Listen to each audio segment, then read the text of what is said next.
Nice.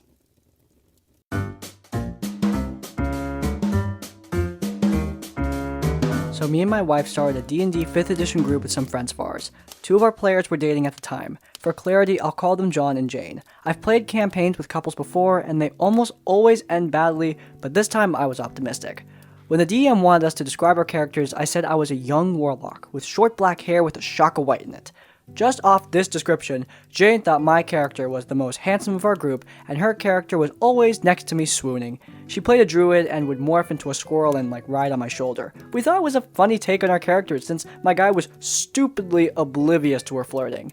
Well, this was amusing to everyone but her boyfriend John. There were several times when he tried to flirt with her, his own girlfriend, in-game, and it just was not working. Our PC's connection was just an amusing thing to comment on every now and then. None of us actually seemed interested in starting in-game relationships. John would take up seemingly hours of the game trying to woo Jane's character. One week, Jane wasn't at the game, and John said she didn't feel like playing anymore, which was strange to us. It eventually came out they had a fight about her clear advances towards me right in front of him. He claimed all his friends thought we were cucking him through D&D. She finally relented and agreed not to play D&D with us if he would drop the issue. When we learned of this, we basically had a sit-down intervention with him, telling him how ridiculous that was. After some back and forth shouting, we finally gave him the ultimatum. Forget all the relationship garbage and we all continue the campaign, or he leaves. He agreed to continue the campaign but would not allow Jane near me. Without hesitation, my DM told him to get out of his house, that he hopes Jane finds someone who's not such a huge red flag. Our campaign continues for about a month, hearing little to nothing about John and Jane. Our DM then receives a message from Jane on Discord telling him they had broken up and wondering if her character could come back for the campaign. We welcomed her with open arms, not only having fun in our game, but also helping her get over John's borderline abusive behavior. Dude, I don't even know what to say to that one. At least it had a happy ending. Phew. That could have gone way worse. Hello everyone, I honestly never expected to be making a post in this subreddit, but let's share the story anyway, so you can all have a laugh. As context is needed, I'll be clear, I don't like using the Forgotten Realms setting. Now there's absolutely nothing wrong with it, I just don't enjoy DMing in it due to the rigidity of using a setting that isn't my own. Thus, a few years ago, I started to write a setting of my personal authorship. From the myth of creation, the rise and fall of empires, to their current times, I wrote it all. And while there is definitely influence in a lot of its content, be it from D&D or fantasy books, it's definitely different from the original Forgotten Realms setting. Well, a while ago, I decided to run a campaign on this setting. I've made applications and got a few people to play with me online, mostly from Roll20. I made sure to let people know through the process that this was a homebrewed world, and their knowledge of the Forgotten Realms wouldn't really be useful. Furthermore, I wrote a primer that explained what the common knowledge and the introduction to the setting and handed it to the players. The only important one in the story is the cleric. After a few days, I met with each player individually to create their characters. I helped them out if they needed and even answered any question they would have. The first words out of the cleric's mouth were, "I want to play a cleric of Lathander." However, as mentioned, I don't use Forgotten Realms, and I don't particularly like their pantheon as well, so I created my own, and all the deities were noted on the introduction to the setting, alongside a quick summary of each of their domains. So with that question, he made me aware that he didn't read anything at all, which is fine, not everyone has the time to read material like that. Thus, I just explained it to him. Hey man, that's great, however, this is a homebrew setting, and I don't actually use the Forgotten Realms pantheon. You'll find the list of deities on the handout. However, if you really want to be a cleric of Lathander, I would suggest to you Lucidin, the god of sunlight, which would be the deity most similar to Lathander. The cleric didn't respond to me for a few seconds, and I asked him if everything was okay. His response was, "Why did you create a new god? You just should have used the traditional ones." This caught me by surprise, as I thought it was very common for homebrew settings, and explained that I don't like using the Forgotten Realms, so I made something new entirely. He then proceeded to ask questions about the lore of the game, especially the setting, everything that was already explained on that handout for the next few moments. I answered them, as I thought he was just confused about it. However, after the barrage of questions, he starts to throw a fit on the voice chat.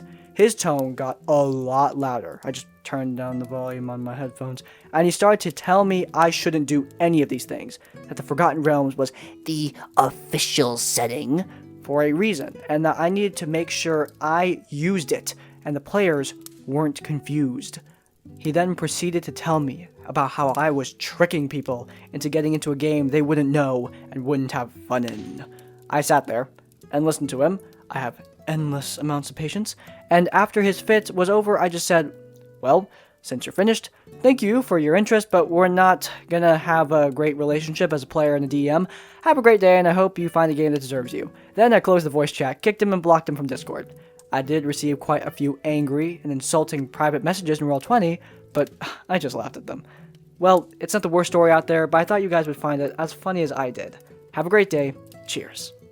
Look, there is nothing wrong with playing in the Forgotten Realms. Great setting. I don't personally like using it though. I use my own homebrew setting just like this guy for the exact same reason. I like having the flexibility to rewrite things, and that kind of thing is really fun for me. I love writing my own worlds. A lot of people do.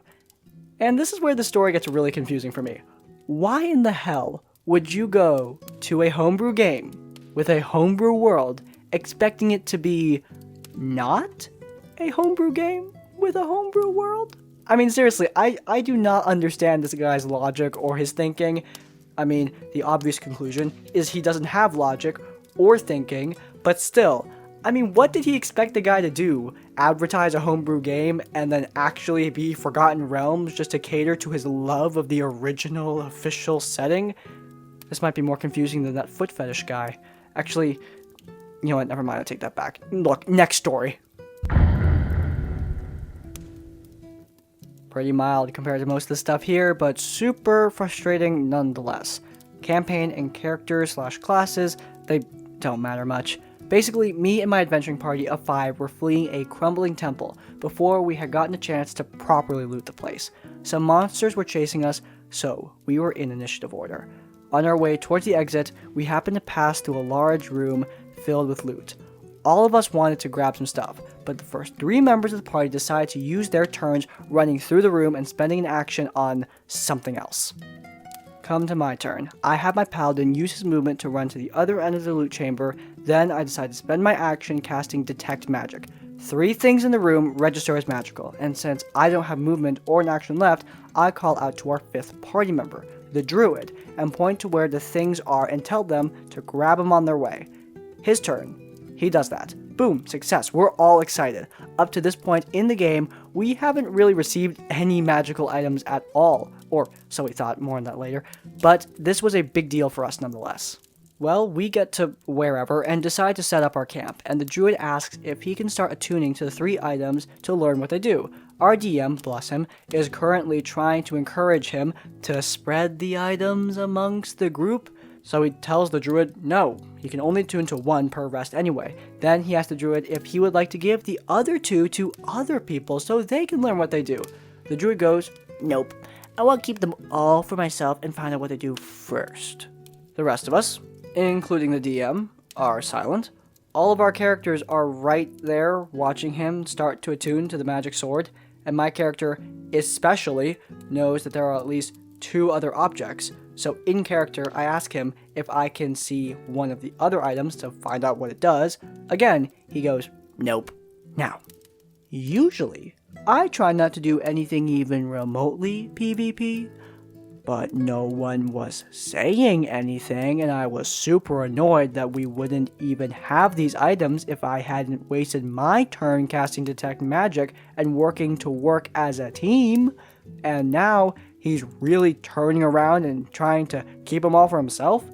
So, I asked the DM if I can make some kind of contested check to try and grab the sword out of his hands. As soon as I say those words, the druid has a total meltdown. He's literally almost 36-ish years older than the rest of us, and he starts throwing a full-on temper tantrum. He starts shouting over the DM, "Shut up!" My OOC's name. Shut up, they're mine, you can't do that! That kind of thing, for like a minute.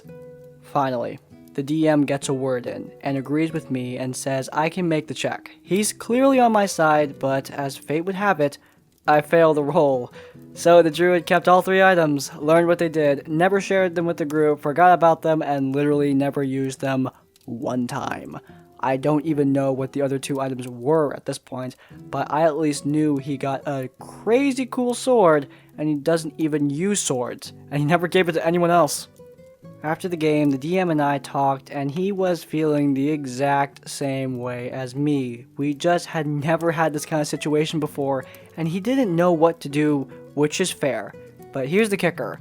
Remember when I said we hadn't received any magical items in the game up until this point? The DM reminded me that's not true. We had 3 other magic items. The druid just took all of them and forgot about every single one.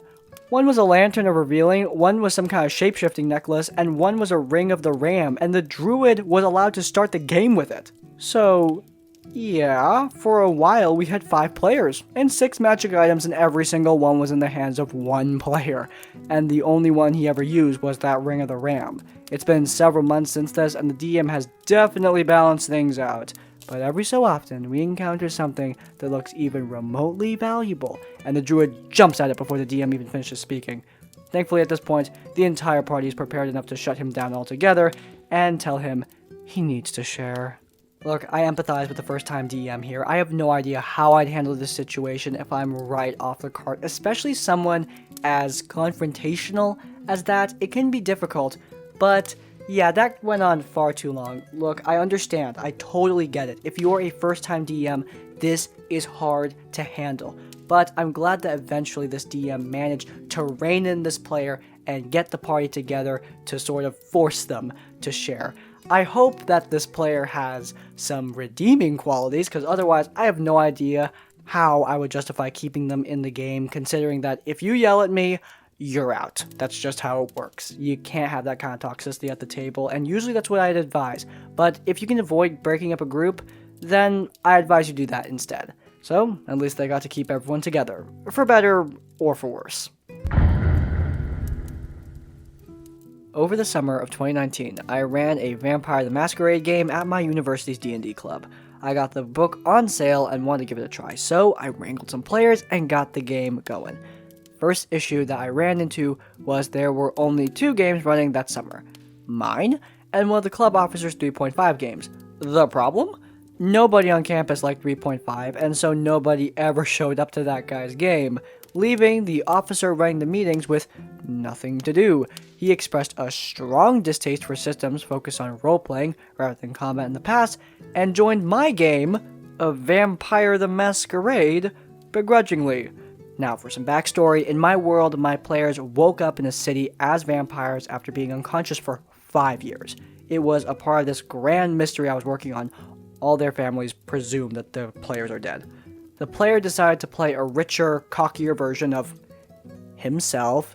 He even used his real-life name and played a serious, "I'm too good for the rest of you" type, and immediately started to try to take charge of every situation, or to split the party and run off by himself. I forget a lot of the in-world terminology.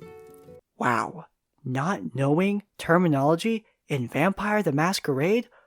I wonder what that's like. But anyway, within the first session, the players were taken to meet one of the local vampire leaders because they were infringing upon their territory. In Vampire the Masquerade, these extremely old vampires are unimaginably powerful, especially compared to brand new diluted vampires. I did everything in my power to make that totally clear, and every single player got it, but this guy. He decided that his character must be totally uncompromising and must never submit to anyone ever.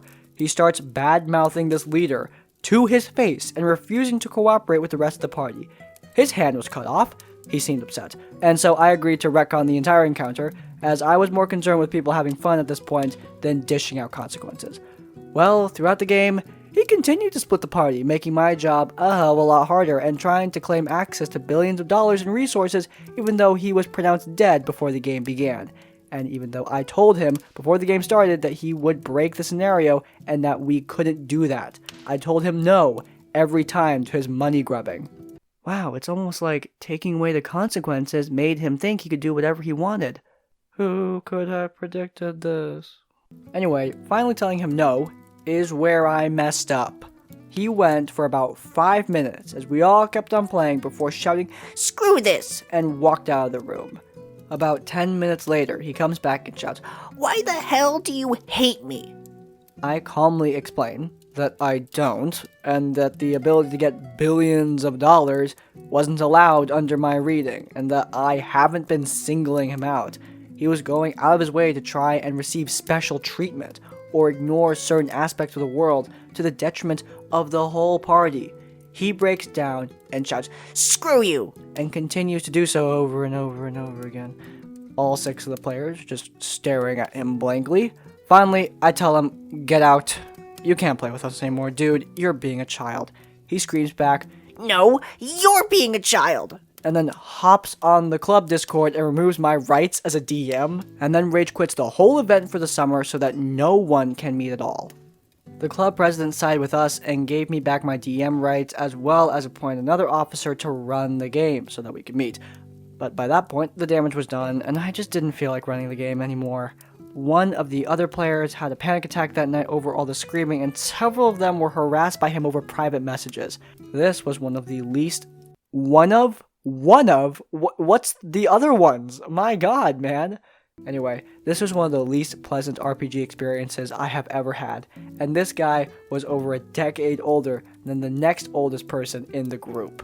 By the way, my empathy for the DM carries on to this story. I know I clowned him like a little bit, and yeah, I mean, I think that is at least a little deserved, because you should have dealt with that earlier, but at the end of the day, nothing can compare to the rage quit at the end. If the DM continued the game after that, well, we'd have a problem. And honestly, I completely respect the DM for just taking a break. Look, these things really suck the joy out of the game. I think that's the real harm of horror stories like this. People who act with this level of toxicity don't even consider that they are ruining the game for others. I mean, it really sucks the joy out of just playing TTRPGs. And that is just awful. These are hobbies that we play for fun, and having them be stressful and even panic attack inducing, that just is really, really terrible. So yeah, screw this guy. I hope he never gets a game again, and I hope he bumps his head on his bed frame. Anyway, if you guys enjoyed this episode of RPG Horror Stories and want to let me know you did, then please do leave a like. If you want to see more of my content, then please do subscribe to Crispy's Tavern. And finally, if you want to leave your own stories or thoughts, go down to the comments down below. Since it was a running theme, if you can't think of a comment, leave the comment "Rage Quit" to let me know you made it to the end of the video. In essence, like, comment, subscribe. I will see you all next time. Farewell.